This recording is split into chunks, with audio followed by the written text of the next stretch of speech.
Hello everyone, विज्ञान power studies में आपका स्वागत है। आज हम विलोपन विधि के द्वारा एलिमिनेशन मेथड के द्वारा समीकरण को सॉल्व करेंगे और एक्स और वाई के मान ज्ञात करेंगे। तो स्टार्ट करते हैं। देखिए, हमारा पहला समीकरण है x plus y equal to 5, जो मैंने यहाँ रख दिया। ये समीकरण फर्स्ट। ये दूसरा 2x minus 3y equal to 4, ये मैंने यहाँ लिख दिया। ये दूसरा समीकरण। देखिए, विलोपन का मतलब होता है विलुप्त करना या हटा देना, खत्म कर देना। एलिमिनेशन का मतलब भी यही होता है। एलिमिनेशन का मतलब विलोपन, और विलोपन का मतलब होता है किसी चीज को हटा देना, खत्म कर देना या विलुप्त कर देना, है ना। तो देखिए, x प्लस वाई ये दो चर है। अगर हमारे किसी तरह हम एक चर को हटा दे तो हमको दूसरे चर का मान पता चल जाएगा। तो इसको हटाने के लिए हम एक समीकरण से नहीं हटा सकते, तो हमारे पास दो समीकरण, इन दोनों समीकरण का यूज करना है। और किसी एक चर को पहले हटा दो तो दूसरे चर का मान पता चल जाएगा, और फिर दूसरे समीकरण में उस चर का मान रखेंगे तो हमको दोनों चर यानी एक्स और वाई दोनों के मान पता चल जाएंगे। तो अब इसको अगर हटाना है तो कैसे हटाएंगे? 2x में से हटाना मतलब माइनस करना, माइनस करके घटा के या घटा के हम हटा सकते हैं काट कर, है। तो ये 2x और ये x है तो ये तो हटेगा नहीं, और ये y है, ये 3x, ये भी खत्म नहीं होगा। खत्म कब होता? हम कैसे काट पाते? अगर ये भी 2x होता और ये भी 2x है तो तब खत्म हो जाता है। ये दोनों x होते तो भी, वैसे ये अगर ये 3y है ये भी 3y होता तो एलिमिनेट हो जाता, खत्म हो जाता, है ना। बट ये y है और ये 3 है, 3y है, तो ये या तो समान होते तो इनमें से कुछ ना कुछ खत्म हो जाता। तो या तो x को आप समान कर दो और उनको माइनस कर दो तो वो 0 हो जाएगा, या y को आप बराबर कर दो तो माइनस होके 0 हो जाएगा, है ना। तो यही कर सकते हैं। विलोपन का मतलब यही है कि आप उनको समान करो और उसको काट के हटा दो तो आपको दूसरे चर का मान पता चल जाएगा। तो ये यहाँ पर हम इक्वेशन को बराबर करने के लिए क्या करेंगे? देखिए, हम किसी संख्या का गुणा अगर इधर करें तो इधर भी करना पड़ेगा, यानी इक्वल टू के राइट साइड में भी करो, राइट पर भी करो, लेफ्ट में भी करो, है। बराबर के दोनों पक्षों में, दोनों साइड में अगर हम किसी चीज का गुणा या भाग करते हैं तो चल जाता है ना। वैसे इसमें भी हम कर सकते हैं, किसी भी इक्वेशन के दोनों पक्षों में समान चीज का गुणा या भाग करो तो कौन हो जाता है ना। जोड़ो घटाओ गुणा करो भाग करो, लेकिन दोनों पक्षों में करो। तो हमको कैसे पता चलेगा कि हम किस चीज का गुणा करें? तो ये बराबर हो जाएंगे। इसलिए हम क्या करेंगे? देखो, इसके मल्टीपल में 2 है और इसके मल्टीपल में कुछ नहीं है, मतलब 1 है। तो हम क्या करेंगे, यहाँ पर 1 का मल्टीप्लाई करेंगे पूरी टर्म में, और यहाँ पर क्या करेंगे? 2 का मल्टीप्लाई करेंगे इसके दोनों पक्षों में, यानी x plus y equal to 5, इस सब में इसका 2 का मल्टीप्लाई करेंगे क्योंकि हमको यहाँ से मिल गया, है ना। और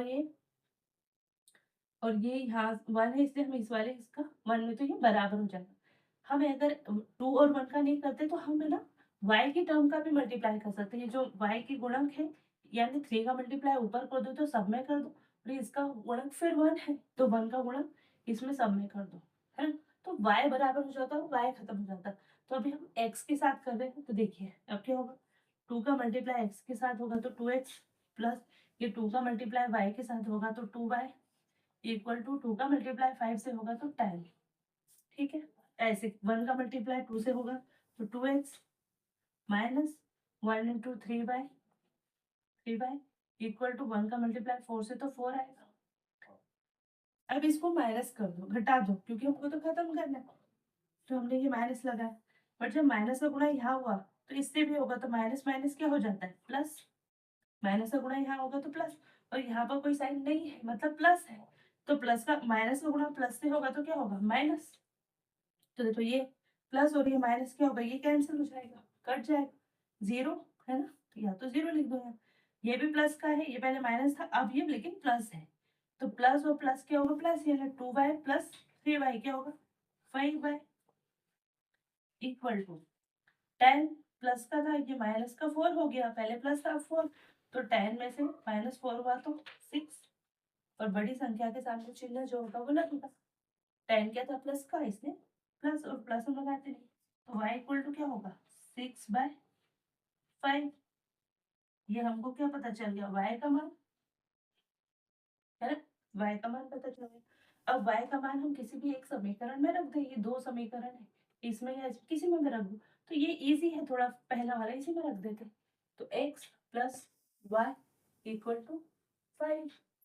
तो x प्लस y का मान क्या है 6/5 इक्वल टू 5। इसका एलसीएम लेंगे तो क्या होगा 5, है ना। इसको सॉल्व करने पर क्या आएगा 5x।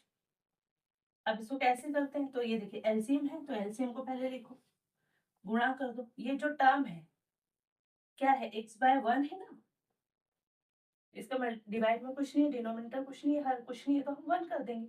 तो ये क्या होगा, ये तो 5 × x हो जाएगा, ठीक है ना। तो ये 5x हो जाएगा प्लस, अब इसको सॉल्व करना है तो ये हमारा एलसीएम क्या है 5, ये एलसीएम जो भी है 5 लेगा, मल्टीप्लाई किया वो 6/5 क्या आ गया 6, ठीक है। इस तरह से ये एलसीएम ले लेंगे, ये हो जाएगा 5। इस 5 का मल्टीप्लाई यहाँ कर दो तो ये क्या होगा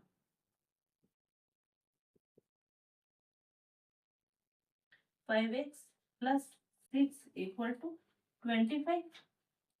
इसको सॉल्व करेंगे तो 5x, ये प्लस 6 यहाँ जाके माइनस का हो जाएगा तो 25 में से 6 गए तो 19 बचेंगे, है ना।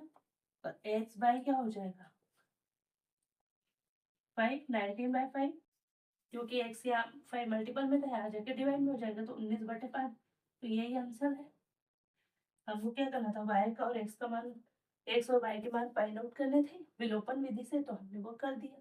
विलोपन विधि में हम क्या करते हैं, जो हमको दो समीकरण दिखते हैं उनमें से देखो कि कौन सी चीज इक्वल है, या तो x इक्वल होना चाहिए, यानी दोनों समीकरण में दोनों इक्वेशन में x इक्वल होने चाहिए या y इक्वल होना चाहिए। तो यहाँ ना तो x इक्वल था ना y इक्वल था।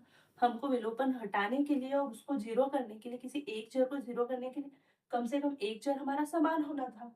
तो हमने क्या किया, समान करने में इसकी टर्म का गुणा यहाँ कर दिया पूरे समीकरण से, और इसके गुणक का इसके कोएफिशिएंट का गुणा इसकी पूरी टर्म में सर कर दिया। तो यहाँ 2 का मल्टीप्लाई करा पूरे में, यहाँ पर 1 का मल्टीप्लाई किया, और हमारे पास ये नई इक्वेशन आ गई। इसको हमने घटाया, माइनस किया, घटाया, तो यहाँ भी माइनस, और इस माइनस को गुणा जितने भी चिन्ह है उसमें सब में किए, तो इसके सामने माइनस था तो वो प्लस हो गया, गुणे के साथ मल्टीप्लाई किया, और इस वाले माइनस से इस वाले प्लस को मल्टीप्लाई किया, क्योंकि यहाँ पे कोई साइन नहीं होता, मतलब कि प्लस है, तो प्लस से क्या होगा माइनस।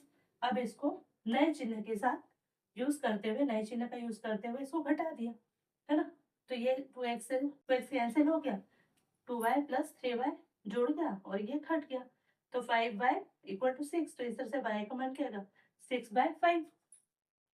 तो ये लिख सकते हो समीकरण एक में y का मान रखने पर, putting the value of y in equation 1, तो x plus y equal to 5, तो y का मान यहाँ रखा और इसको सॉल्व किया तो आपका x मान 19/5 आ गया। इस तरह से विलोपन विधि का यूज किया जाता है और x5 के मान फाइंड आउट किए जाते हैं। आई होप कि आपको पूरा वीडियो समझ आया होगा। अगर आपके कोई भी डाउट हो, कोई भी क्वेरी हो, या कोई भी पर्टिकुलर क्वेश्चन आपको करवाना हो, तो कमेंट बॉक्स में आप कमेंट कर सकते हैं। मिलते हैं नेक्स्ट वीडियो में, तब तक के लिए जय हिंद, जय भारत, थैंक यू।